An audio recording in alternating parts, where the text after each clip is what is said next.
Page Kuf Gimel. Hasheni hu hasimcha.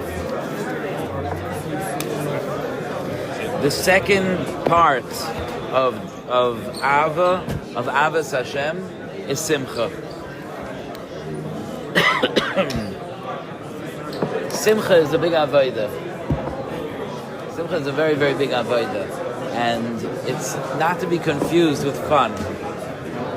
Sometimes there's a fine line dividing between the two, but you have to be careful that what you're dealing with is simcha and not fun.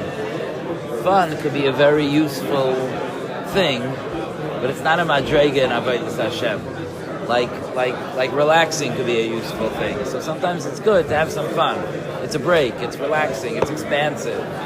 But simcha is a certain level of attachment to something that with this incredible satisfaction from the connection, it gives birth to simcha, especially from any chiddush in the attachment. That's why a chasana is a simcha, and a birth of a baby is a simcha. When there's a chiddush of an attachment, that's when you feel the most, the enormity of the simcha. So Hasheni hu hasimcha v'hu ikar gadol ba'avodah. It's a tremendous foundation in avodas Hashem. V'hu ma sheDavid mazhir v'omer. This is what David HaMelech, instructs us. Ivdu es Hashem b'simcha. Serve Hashem with joy. Boyu lefanov birnana. Come in front of Him with rejoicing. I feel like the art scroll sometimes was coming up with different ways of translating all the words of joy, but the truth is that each one of the phrases that mean joy are very specific. We just aren't always sophisticated enough to understand the specific nuance or flavor of each type of joy. But Renana is more like an expression of simcha, like a song of joy. Okay? The Omer, the pasuk says in Tehillim, "V'tzadikim yismachu," and tzadikim will rejoice. Ya'altzu lifnei Elokim. A little bit, as I mentioned last time, that a mark of a tzadik is that he rejoices. Tzadikim yismachu, they'll rejoice in front of Hashem. V'yosisu b'simcha. We had Rina so far, Simcha, Sasain, and Ilutz. Ya'aloitzu, which is also like Iluz. All different expressions of Simcha. Halavai, we should be such connoisseurs of joy that we could pick out the exact specific flavor of joy that we're feeling at any given time. Could you imagine if you had a Seder and you'd be like, now's Sasain, now's Rina. You have to experience different kinds of joy.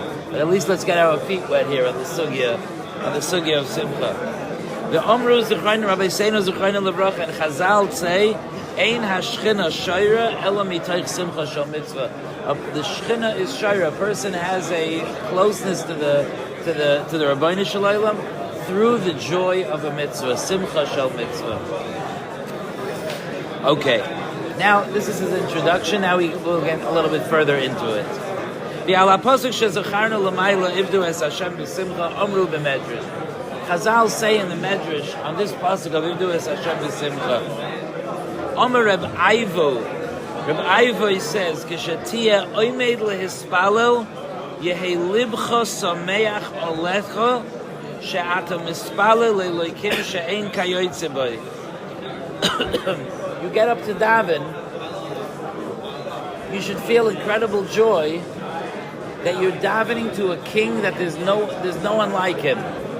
What does that mean? What that means is, and this is the area where joy and awe intersect. Because if somebody doesn't appreciate the greatness of the God that they're serving, then they won't feel fortunate that they get to serve Him. In order to feel the joy, you get to meet someone very, very important. I don't care who you are. If you get to meet someone super, super important, you walk away feeling a little geschmack. You know who I met? You tell your friends. You call your parents. You know who I met? I was walking in the street. I met Chuck Schumer. I met Donald Trump. I met guys who follow sports. You meet a sports player. A football player, a baseball player, especially someone who you follow and appreciate. You don't just whatever. I bet it, whatever. No. You want to get his autograph. You want, I was in an office yesterday for a meeting. The guy is a major sports fan. And he has two of the offices in the office complex. Two of the offices are like wall-to-wall pictures, signed, autographed pictures of different players, football players and baseball players, and hundreds of these little dolls of the different players. You're on pedestals, you know what I'm talking about? Is there a name for that?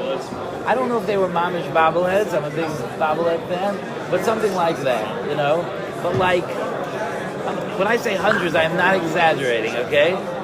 I walked in, I had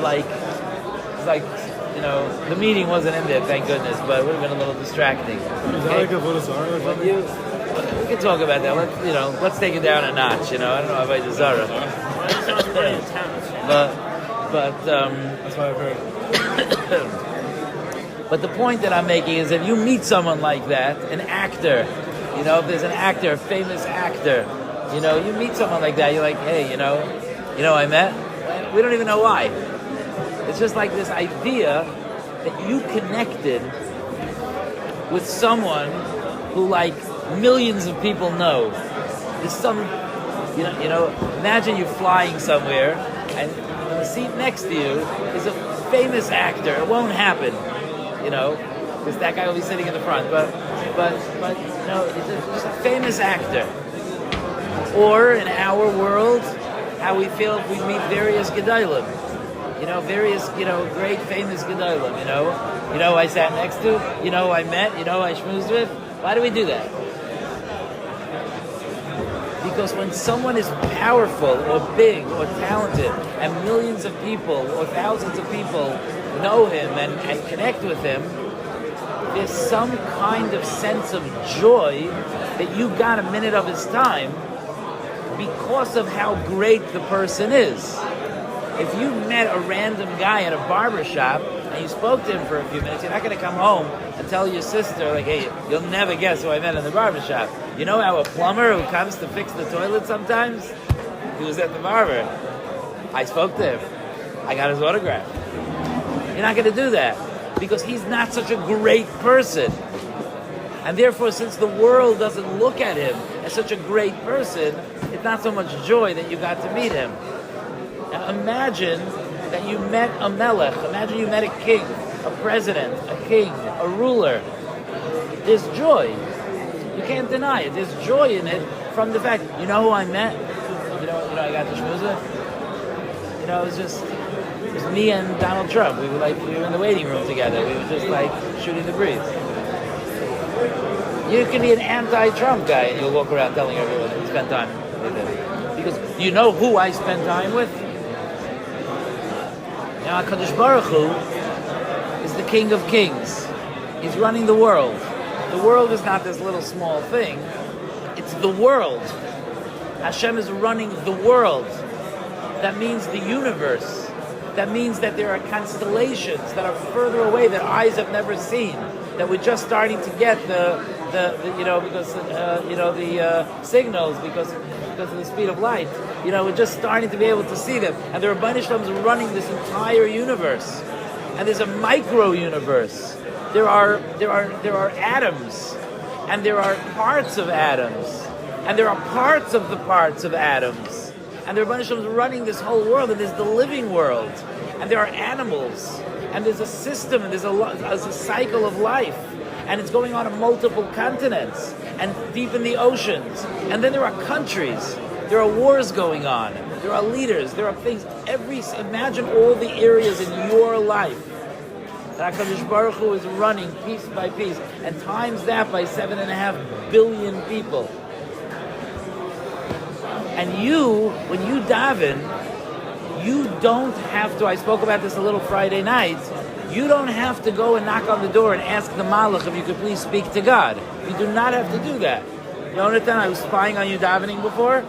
You had the ability, on your own, just to stand there, take 3 steps forward, no secretaries, no waiting rooms, no malachim, no travel. You didn't have to take a flight up to heaven. You just took 3 steps forward, and who did you talk to?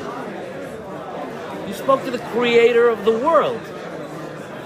If we would realize that, we would just feel a certain joy. You know, I spoke to this morning. We could all do that. You know, I spoke to this morning. I spoke to the king of the world. Yeah, I was just telling him what I needed for the day. That's my relationship with him. You know, I speak to the king of the world, and I just tell him, help me through the day. Because, you know, we're close like that. He loves me like a son. That creates joy. We just don't think about it that way. But if we would, that creates joy. There's no relationship better than that. When you stand up to daven, your heart should rejoice for you. You're davening to a God that there's no one like him.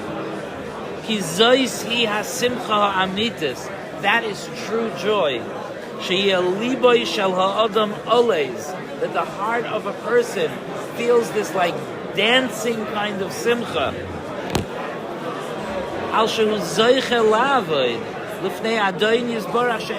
That he has this chus to serve a master that there's no one like him.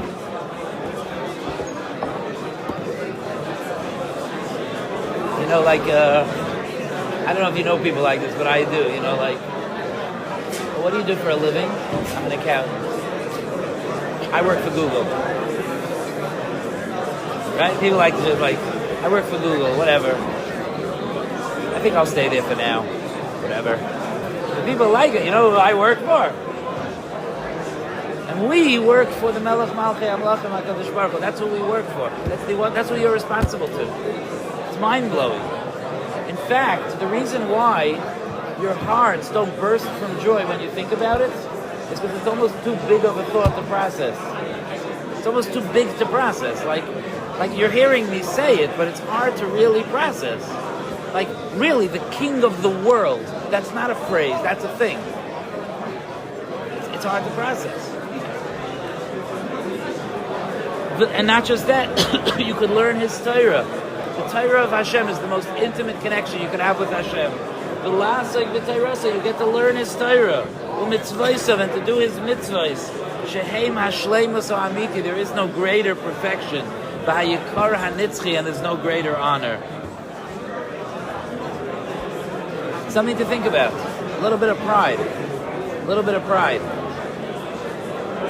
You know, the various Rabbeim over the years, going back even to Europe, they would educate yeshiva bachrim that they should carry themselves with a certain dignity. In fact, it's a very, very tragic thing. Okay, because in you know, Michelle and I have a whole history about this. You know, we've been to yeshivas, and a lot of times guys end up, and you probably all know people like this, they end up getting hurt by the hakpada of different yeshivas about how their talmidim dress. Is this a new concept to you, or you're familiar with this? You're familiar, okay? So some places aren't makbid. I'm assuming every place has some kind of dress code. You can't come in shorts and a t-shirt anywhere, I don't think, you know. But you know, in a certain sense, like the Messiah of the yeshivas carries with it like a certain uniform. And a lot of guys that I know are hurt from the like imposition of this uniform in a way that makes them feel like, why do you only care about what's on the outside? Why do you only care about what's not significant? Stop worrying so much about the outside, think about the inside. Michelle, you've heard stuff like this? The tragedy is that this idea is completely misunderstood. Perhaps there are mechanchim that don't give it over properly, but it's completely misunderstood. And if we were able to give it over properly, the same thing that makes guys feel tsar would make them feel special. Because the real source of it, which comes from places like Slobodka, From the great yeshivas of Europe, the real source of it is that you're a Ben Melech, you're working for the king and you should dress the part. That's where it comes from. Unfortunately, for some guys, it gets lost in translation. But the real thing here is, when I do it, when I put my jacket on in the morning, the chinuch that I have from my Rabbeim is that, I dress a certain way because I have a certain dignity. Because I don't dress a certain way because I'm being forced to dress that way. I'm dressing a certain way because I get to dress that way. Because you know who I work for? I work for the king of the world. And when you work from the king of the world, you carry yourself a certain way. The Alter from Slobodka used to dress so impeccably, and he used to keep his clothing so perfectly that they say that he had suits for years and people would compliment him on the new suit. That's how he would he was so makbid of the way he dressed and what he wore and so on. Trust me, he was not into his clothes. It was his way of honoring the fact, you know who I am? I'm not some guy. I work for the king. No, not a king here. I work for the king of the world. That's my title.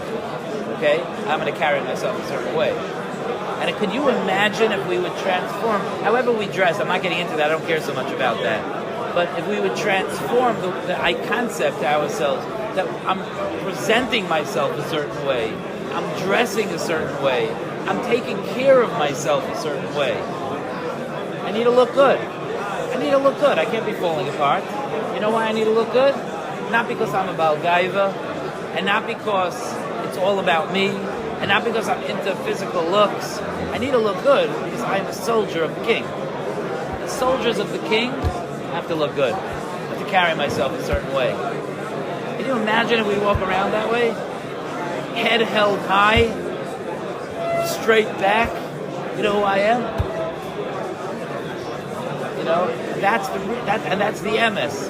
We can have that joy, the joy and the pride kind of mixed together. And it's a very healthy gaiva, because it's not a gaiva from I'm great. It's a gaiva from I get to work for Hashem. It's humility and gaiva together. This is not about me, but do you know who I am? I get to serve HaKadosh Baruch Hu. So watch out. And I'm going to carry myself a certain way. And I'm going to act a certain way. And I am going to respect myself a certain way. And I'm going to treat my body a certain way. I'm not going to do damage to my body. I'm not going to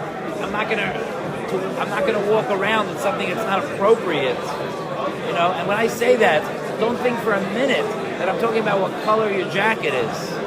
I'm talking about that there shouldn't be strings hanging down from it.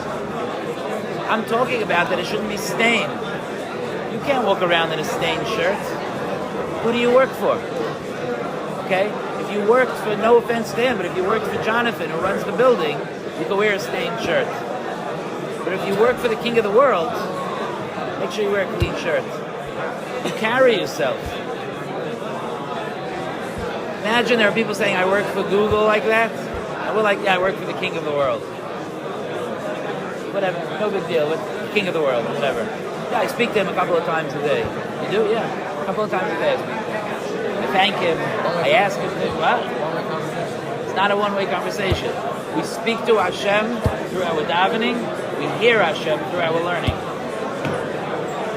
Right now, you're hearing the words of Hashem. There's a conversation going on. We speak to him when we daven. We hear his ratzon through our learning. It's awesome. It's awesome. The Omar Shleima b'Meshal HaChachma. This is what Shleima HaMelech says. Moshcheni, at the beginning of Shir Hashirim. Moshcheni, pull me, Hashem. Pull me, draw me. Acharecha, after you. Narutza, we will run. We're going to chase after you, Hashem. You know why? Because Eviyani HaMelech Hadarav. Because the king brought me into his inner rooms. You know where one of Hashem's inner rooms are? This room. Where he teaches the most intimate Torah. What's our reaction to that? Nogila v'nismech Allah. Of course, we will rejoice with you. Ki kol ma shezoicher ha'adam likanes yoser lefnim. The more a person is zoicher to enter more internally, b'chadrei yedias gedulasa yizbarach, into the inner rooms of understanding Hashem, yoser tigdal b'ya simcha. The simcha will grow inside of him. V'yalibay sas b'kerbay. Can you imagine? I can't settle down. I'm just so happy. I don't know what to do with myself. You know? Sometimes you see a guy gets engaged. You can watch him in yeshiva. Hashem by everyone. You watch him in yeshiva the next day, and you see that he trying to be serious, and every couple of minutes, you can see it on him. He might try to hide it, but yeah, okay, Levaiter, let's learn. I got myself a Kala. You know? Can you imagine we feel that way about God? You know? We're learning Masechta Yavamas. It's like mind-blowing. It's the secrets of the Torah. Me, Hashem. We're a thing, you know? We're an item. Me and Hashem. Connected.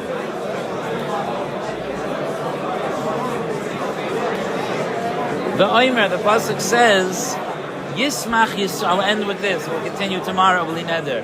Yismach Yisrael ba'osav. Klal Yisrael will rejoice with He who made him.